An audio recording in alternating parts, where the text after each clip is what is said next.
Mit wie lange müsst ihr eigentlich noch privat mit Plakaten reden? Die Therapeutin empfahl einen Monat und was, da müsst, nee, falsch.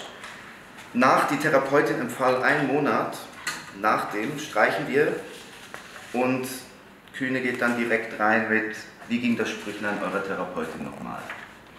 Also raus ist... Diesen Sommer hören die Leiterinnen vom Kleintheater, Judith Rohrbach und Sonja Eisel, auf im Kleintheater.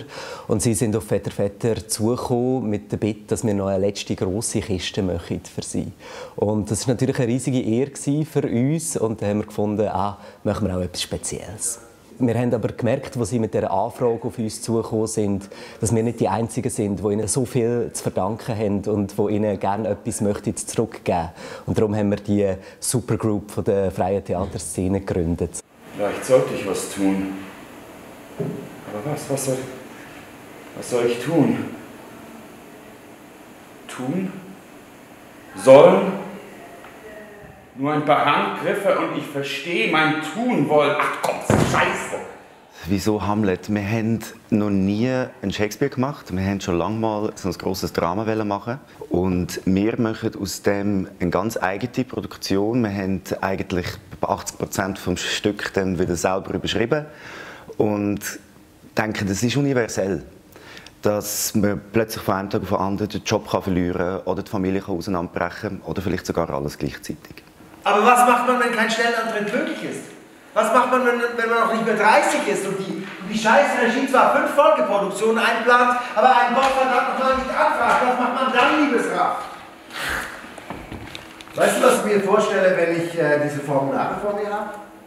Dass ich mit unserem jungen Regisseur Labor eine Bergwanderung mache. Unser Management, Barbara Anderhub, hat uns gesagt, hey, das müsst ihr unbedingt machen. Und wir sind zuerst so ein bisschen zurückhaltend und haben eigentlich die Idee super gefunden. Aber weil wir ein träges Medium haben, mit dem Plakat, ist wie so die Frage, ja, wie setzen wir das um? Weil die Zusammensetzung mit Leuten, die reden, und wir, die nicht reden, ist noch so ein bisschen eine Krücke. Und darum haben wir schon eine gewisse Skepsis gehabt, aber weil wir schon 20 Jahre zusammen arbeiten, haben wir auch gefunden, das hilft uns, ein bisschen aus unserer Komfortzone rauszugehen und darum müssen wir das unbedingt machen. Also mach mich kurz nochmal. Ja, gerne. Versuch ihn lauter zu machen. Ja, gerne. Alle Achtung für Sturz. Ja, mit dem Kostüm ist noch so ein bisschen... Verstehe ich das nicht. Hey, alles klar? Andere? Also grundsätzlich sind ja ganz viele Leute aus verschiedenen Bereichen, die hier zusammenkommen. Und wir haben die Idee wirklich von Anfang an zusammen entwickeln und weiterentwickeln. Und natürlich haben wir mit unserem Medium wie noch eine andere Welt reingebracht.